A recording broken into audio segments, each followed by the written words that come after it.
If you go back to the Paleolithic era, when Homo sapien first stepped foot on the planet, about 50,000 years ago, there were other hominid species that existed at the same time, but we were the ones that survived. They died.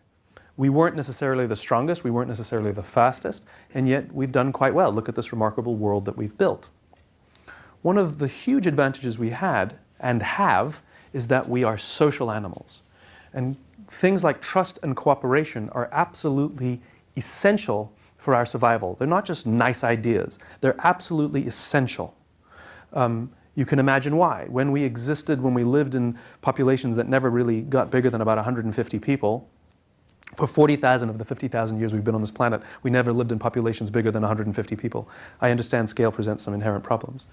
But you can understand the benefits of the group living. What it meant was I could fall asleep at night and trust that someone in my tribe would watch for danger.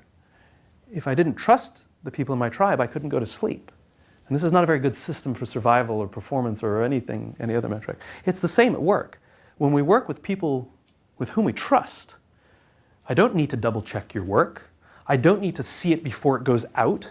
You don't need my approval, right? When we have trust, we can let people go do their work, and even if they're subordinate, we don't need to double check or approve or anything. Things will happen because we trust them, because we all have each other's backs. We all have each other's interests in mind.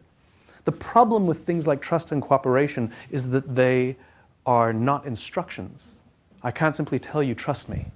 You can't simply ask people to trust you in your advertising, and you can't simply tell people, I want you to cooperate. Trust and cooperation are feelings, and this is the problem. So the question is, where do those feelings come from? Now again, we are pretty simple in our motivation and our constructions.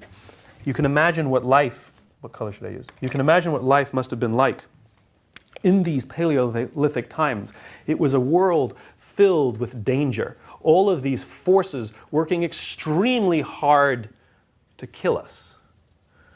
Whether it was the weather or lack of resources, saber-toothed tiger, nothing personal, but all of these forces were working together to end our lives. And so, as tribal animals, we worked together and lived and worked amongst people around whom we felt safe. We felt like we belonged. And when we felt safe amongst the people with whom we lived and worked, the natural human response is trust and cooperation. It's just what happens. When we do not feel safe amongst the people with whom we work, however, the natural human inclination is cynicism, paranoia, mistrust, and self-interest. When we do not feel safe amongst the people with whom we work, if our leaders do not make us feel safe, we have no choice but to spend our own time and our own energy to protect ourselves from each other. When we do not fear each other, we naturally work together to face the dangers and seize the opportunities. It's the exact same thing in our modern business world. There are forces that are constant and beyond our control that are working to kill you, right? Maybe I'm exaggerating. But there are forces outside, things like the uncertainty of an economy, the ups and downs of a stock market, a new technology that might render a business model obsolete overnight, your competition that sometimes is trying to kill you. It's trying to destroy that product or put you out of business, but at the very minimum is trying to frustrate your growth and steal your customers.